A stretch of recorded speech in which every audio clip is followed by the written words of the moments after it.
नमस्कार बच्चों, आज हम देखेंगे कि RIMC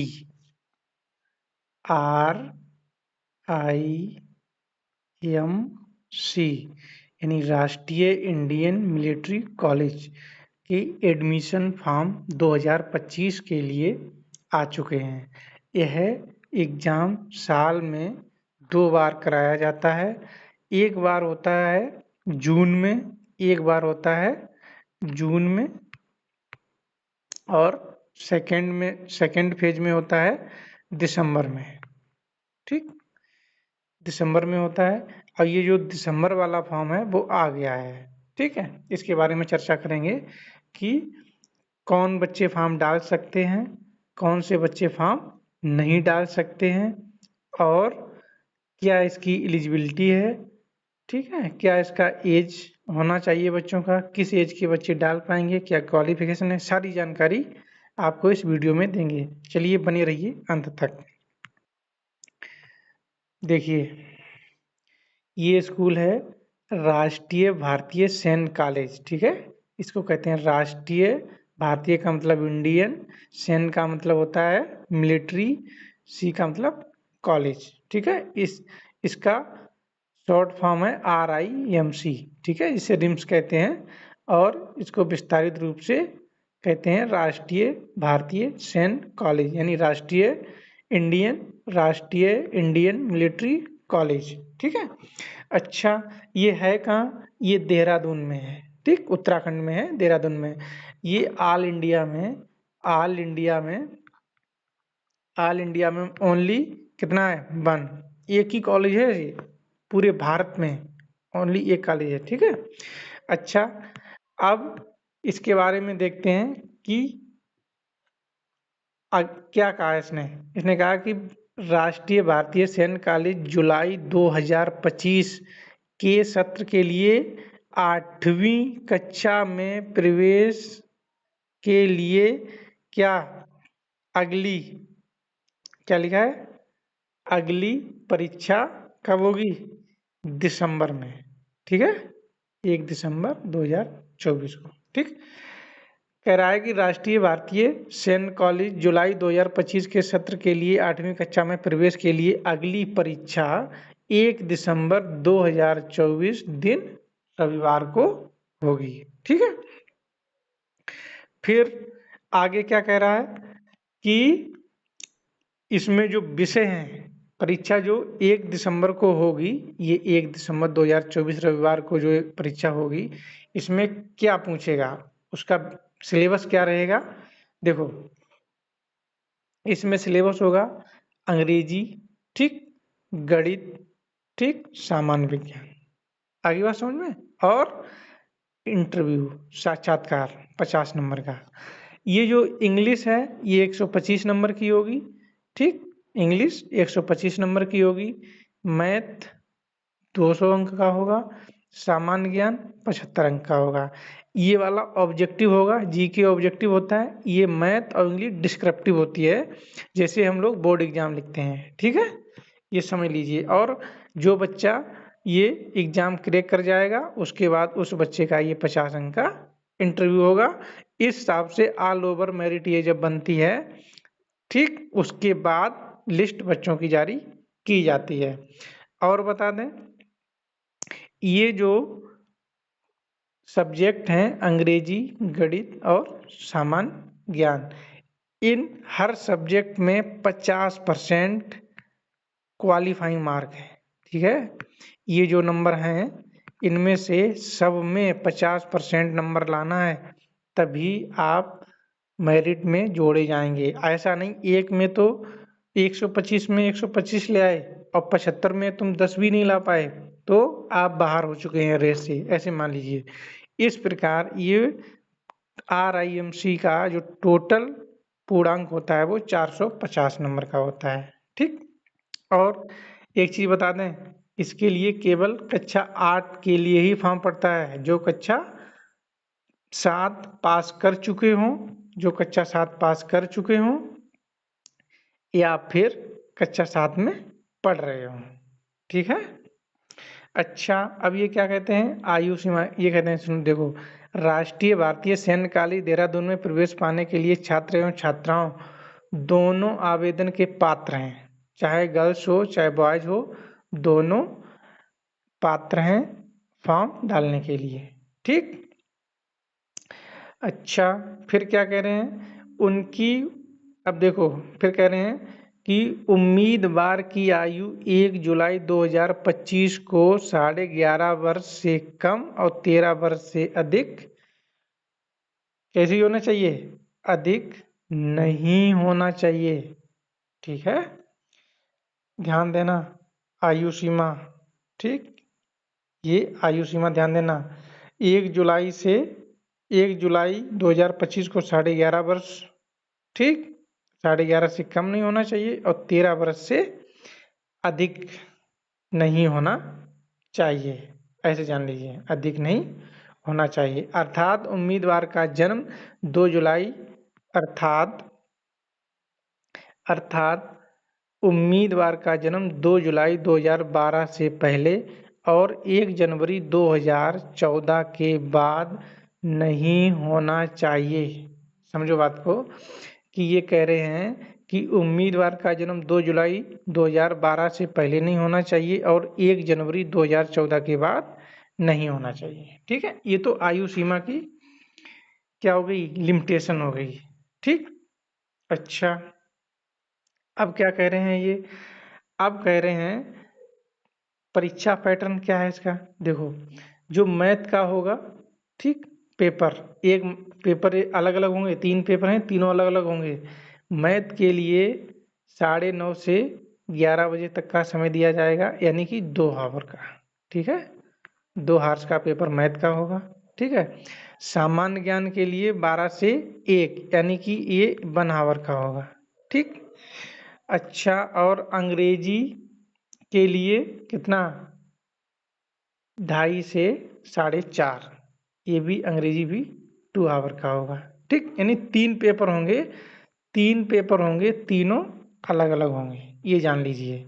ऐसा नहीं है कि पेपर में, अब सबके लिए समय दिया गया है। ठीक है, और ये तीनों पेपर कब होंगे, 1 दिसंबर 2024 रविवार को होंगे। ठीक, 2024 का ही, 2025 के लिए है ये, 2024 में ही एग्जाम हो जाएगा। ठीक, अब साक्षात्कार की तारीख, जो इंटरव्यू की तारीख, वो बाद में दी जाएगी जब सब कुछ ओके हो जाएगा एग्जाम में। चलिए, अब आगे देखते हैं आगे क्या है इसमें। आगे की बात जो कही गई है वो ये कही गई है कि फॉर्म, क्या लिखा है, देखो, आवेदन पत्र।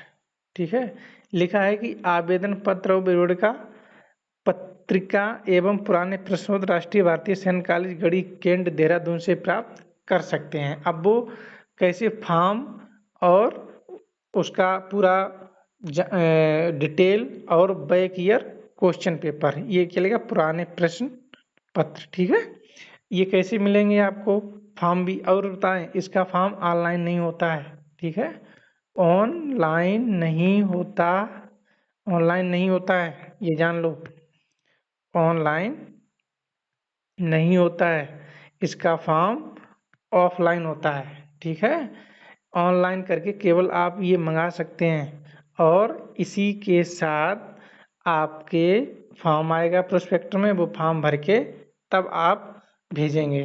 ठीक, अब ये कैसे होगा, मंगाएंगे फॉर्म कैसे, देखिए, ये लिखा है ऑनलाइन भुगतान के द्वारा। ठीक है, आवेदन आवेदन पत्र और विवरणिका प्रोस्पेक्टर एवं पुराने प्रश्न पत्र का के एक सेट के लिए सामान्य जाति के उम्मीदवार को 600 रुपये पे करने पड़ेंगे। SC ST OBC के लिए 555 रुपये, बस इतना ही है अंतर, और कोई अंतर नहीं है। अच्छा, अब ये फीस पे करेंगे कहाँ पे, ये साइड है, इस साइड को जैसे ही ओपन करेंगे तो उसमें सारी चीज़ें आ जाएंगी, उसी पे क्लिक करके पे कर देंगे, सारी डिटेल भर देंगे। डिटेल भरने के बाद आपका पूरा डाटा चला जाएगा और उसी इंफॉर्मेशन पे आपका फॉर्म पूरा आ जाएगा। ठीक है, अच्छा, इसके बाद इसका और मेन चीज़ें क्या हैं, दस्तावेज क्या हैं। ठीक है, देखो, ये जो आप 600 रुपये देंगे फॉर्म मंगाने के, ये कोई पैसा वापस नहीं किया जाएगा, ये चीज़ याद रखना। कहो कि सर मैं फॉर्म नहीं डालूंगा, मेरा वापस करो, वो नहीं होगा सब, ठीक है। ये चीज़ सीधा मेंशन कर रखा है इसमें। सॉरी। देखिए अब दस्तावेज की बात क्या कह रहे हैं। दस्तावेज मतलब डॉक्यूमेंट क्या क्या चाहिए उनको एडमिशन के दौरान। जन्म प्रमाण पत्र, मतलब जब ये फॉर्म डालेंगे, फॉर्म के साथ क्या क्या कागज जाएंगे।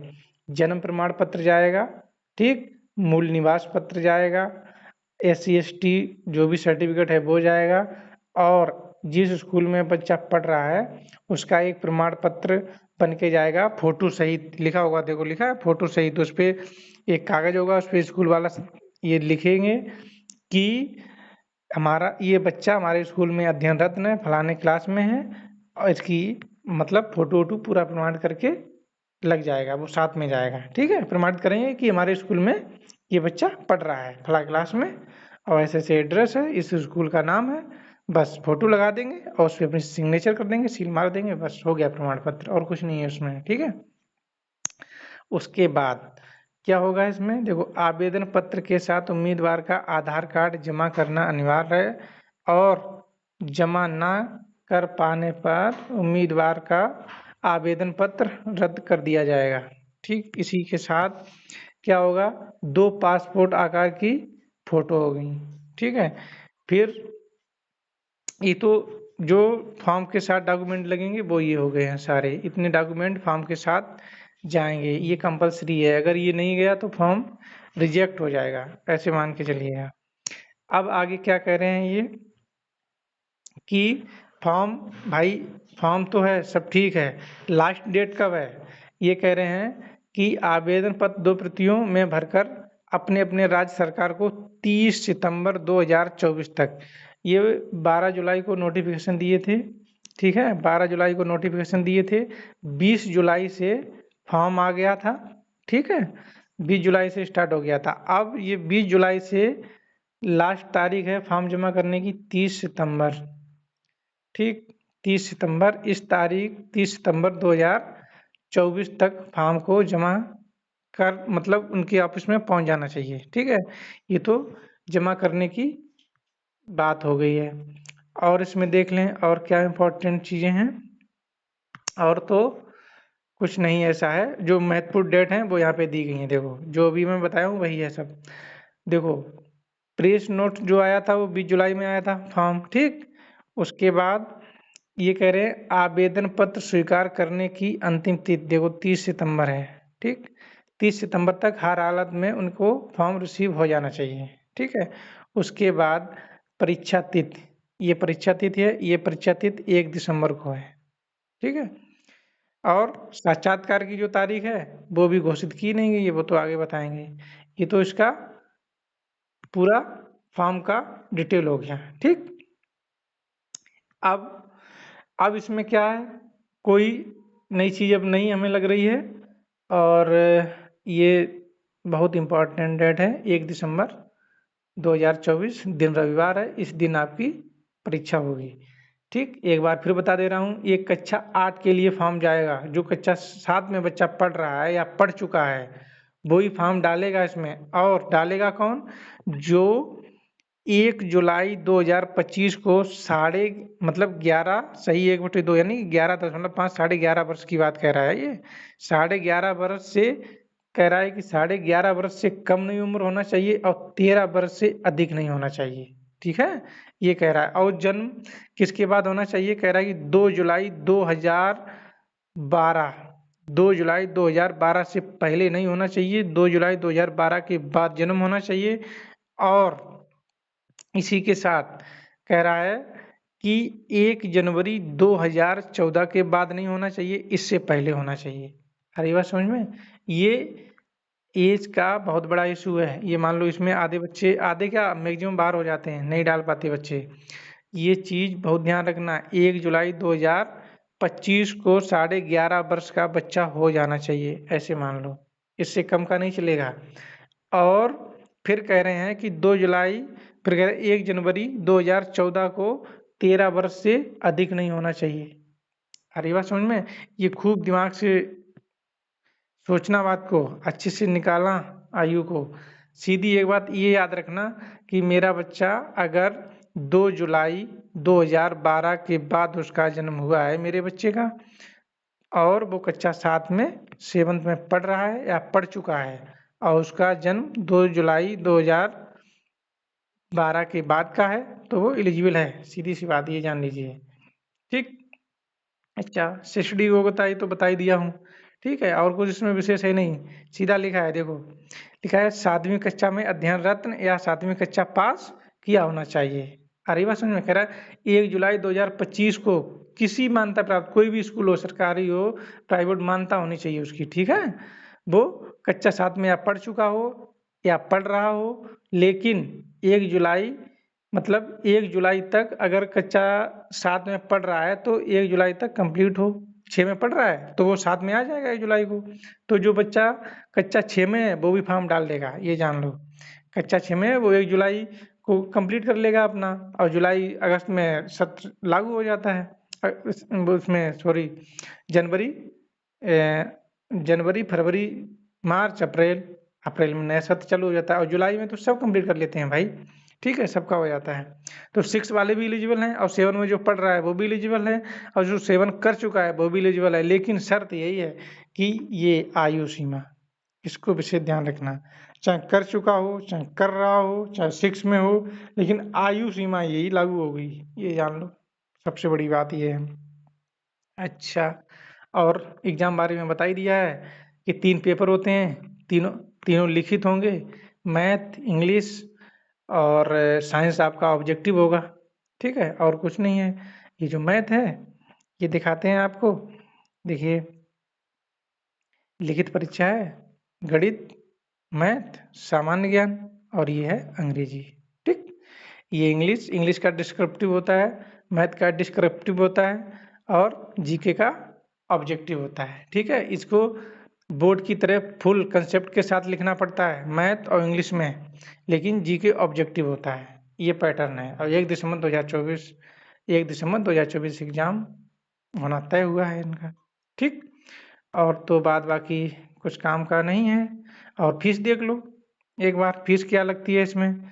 देखो, ये जो फीस है सामान्य जात के वर्ग के लिए ये 98,000 रुपये है। ठीक, 98,650, और 50,000 जो सिक्योरिटी तौर पे होती है ये वापस मिल जाता है जब बच्चा वहाँ से सिलेक्शन हो जाता है एनडीए में या कहीं भी, ये मिल जाता है। और इसमें जो पिछड़ा वर्ग के ओबीसी एससी एसटी की फीस है वो 81,000, यहाँ पे थोड़ी छूट है, सिक्योरिटी सेम है। ठीक है, यहाँ पे इसमें छूट है ओबीसी एससी एसटी की, लेकिन जनरल की ये फीस है। लेकिन ये जो फीस है इसमें राज्य सरकार पैसा देती है, पूरा नहीं करना पड़ता है। हर राज्य सरकार के ऊपर डिपेंड करता है कि कौन कितना देता है। अगर आपका बच्चा RIMC में दाखिला ले लिया तो राज्य सरकार कहेगी हम खर्चा उसका देंगे। अब वो कितना देती है इसमें से वो अब सरकार तय करेगी, लेकिन देती है, ये जान दीजिए। ठीक है, सबका अलग अलग होता है, हर राज्य का खर्चा इसमें अपना योगदान देती है। स्कॉलरशिप के रूप में बच्चे को देती है, ये जान लो। तो उसमें हल्का हो जाता है, गार्जियन पे कम लोड पड़ता है। ठीक, तो ये था हमारा। ठीक है, ये RIMC का पूरा नोटिफिकेशन। ठीक, तो जो भी बच्चे हैं 6 में हैं या 7 में हैं या 7 पास आउट कर चुके हैं, ठीक, वो अप्लाई कर सकते हैं, और अपनी बेहतर तैयारी करने के साथ द सक्सेस क्लासेस से जुड़ सकते हैं। ठीक, TSC द सक्सेस क्लासेस, और न्यू बैच स्टार्ट है, अच्छे से तैयारी कराई जाती है, बढ़िया अच्छे तरीके से। और कोई भी जानकारी है बैच से संबंधित या किसी भी स्कूल से कोई डाउट है तो आप संपर्क कर सकते हैं 9621217422। ठीक, इस पे आप संपर्क करके कोई भी क्यूरी पूछ सकते हैं। तो हम अपनी बात अब समाप्त करते हैं। आई होप आपको हर बात समझ में आ गई होगी। ठीक, थैंक्स, ओके, जय हिंद।